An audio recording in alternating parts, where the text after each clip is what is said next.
என்னை பார்க்கணும்னு சதா ஏங்கிட்டு இருக்காதே. பகவானோட நாம சங்கீர்த்தனத்தை பாடிண்டு இரு.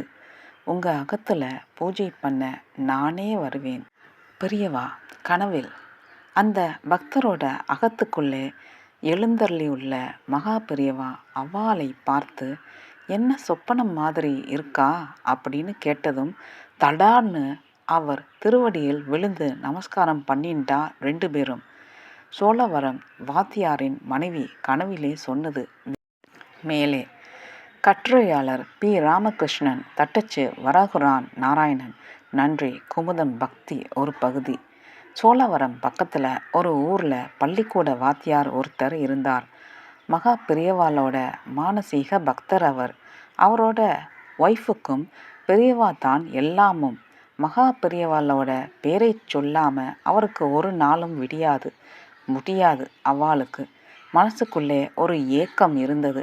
மகா பெரியவாளை நேரில் தரிசிக்க போகணுங்கிறது தான் அது. இந்த காலம் மாதிரி போக்குவரத்து வசதியெல்லாம் அப்போ கிடையாது. அதனால் பள்ளிக்கூடத்துக்கு லீவெல்லாம் எடுத்துட்டு போயிட்டு வர முடியாத சூழல். இப்படியே நாள், வாரம், மாதம், வருஷம்னு காலம் ஓடிண்டு இருந்த நிலையில் ஒரு நாள் அந்த பக்தரோட ஆத்துக்காரிக்கு ஒரு கனவு வந்தது. அதில் சாட்சாத் மகா பெரியவா வந்தார். என்னை பார்க்கணும்னு சதா ஏங்கிண்டு இருக்காதே. பகவானோட நாம சங்கீர்த்தனத்தை பாடிண்டிரு. உங்கள் அகத்தில் பூஜை பண்ண நானே வருவேன். மகான் சொன்னதை கேட்டதும் அப்படியே சிலிர்ப்போட எழுந்த அந்த பெண்மணி பக்கத்தில் இருந்த அகத்துக்காரை எழுப்பி விஷயத்தை சொன்னார். அவருக்கு தேகம் சிலிர்த்தது. கண்ணிலிருந்து ஆனந்த பாஷ்யம் பெருகி வழிஞ்சது. விடிய காலம்பர நேரம் கண்ட கனவு பழிக்கும்னு சொல்லுவான். அதனால் நம்ம அகத்துக்கு கண்டிப்பாக மகாபெரிவா வருவார்னு நம்பிக்கையோட மகானோட வாக்குப்படி பகவானோட நாம சங்கீர்த்தனத்தை பண்ணிகிட்டே இருந்தான். நாட்கள் தேய்ஞ்சு நகர்ந்தது. ஆனால் அவளோட நம்பிக்கை மட்டும் வாடாமல் துளிர்த்தது. ஒரு நாள் மத்தியான நேரம் அந்த பக்தரோட அகத்து வாசலில் 2 பேர் வந்து நின்னா. அந்த பகுதிக்கு புதுசாக இருந்த அவாளை மகா ஆச்சாரமானவங்கிறது தெரிஞ்சது. யார் அவான்னு பலரும் யோசிச்சுட்டு இருக்கிறச்சே சுத்துமுத்தும் திரும்பி திரும்பி பார்த்த அவா சட்டுன்னு அந்த பக்தரோட அகத்துக்குள்ளே நுழைஞ்சா. அந்த பக்தரோட பேரை சொல்லி அவரை பார்க்கத்தான் வந்திருக்கிறதாக சொன்னார். நாங்கள் ஸ்ரீமடம் முகாமிலிருந்து வர்றோம். மகா பெரிவா திருப்பதியில் இருந்து மெட்ராஸுக்கு யாத்திரை பண்ணிட்டு இருக்கார். வழியில் பல இடங்களில் தங்கி பூஜை பண்ணிட்டு யாத்திரையை தொடர்ந்துண்டு இருக்கார். அந்த வகையில் மகா பெரிவா நாளை மறுநாள் இந்த பக்கமாக வர இருக்கிறார். அவர் 2 நாள் இங்கே தங்குறதா தீர்மானம். உங்கள் அகத்தில் அவருக்கு தங்கிக்க வசதி பண்ணலாம்னு கேட்கத்தான் வந்தவா சொல்லி முடிக்கிறதுக்குள்ளேயே அப்படியே சந்தோஷத்தில் சகலத்தையும் மறந்துட்டா அந்த பக்தர் தம்பதி.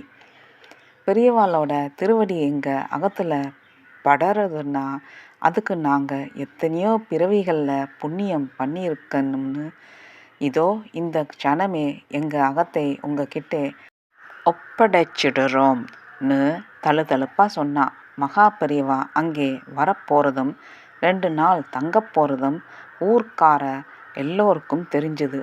அவ்வாளுக்கு போட்டி போட்டுண்டு தெருவை ஊரை சுத்தப்படுத்தி தோரணமெல்லாம் கட்டி வாசல் தெளித்து கோலம் போட்டு அமர்க்கலமாக ஏற்பாடுகளை பண்ணினான். கனிவர்க்கம், காய்கறிகள், தானியங்கள் இப்படி அவசியமான திரவியங்களை பலர் கொடுத்தா. பூ இலைன்னு பூஜைக்கு தேவையானதுக்கெல்லாம் சிலர் ஏற்பாடு செஞ்சா.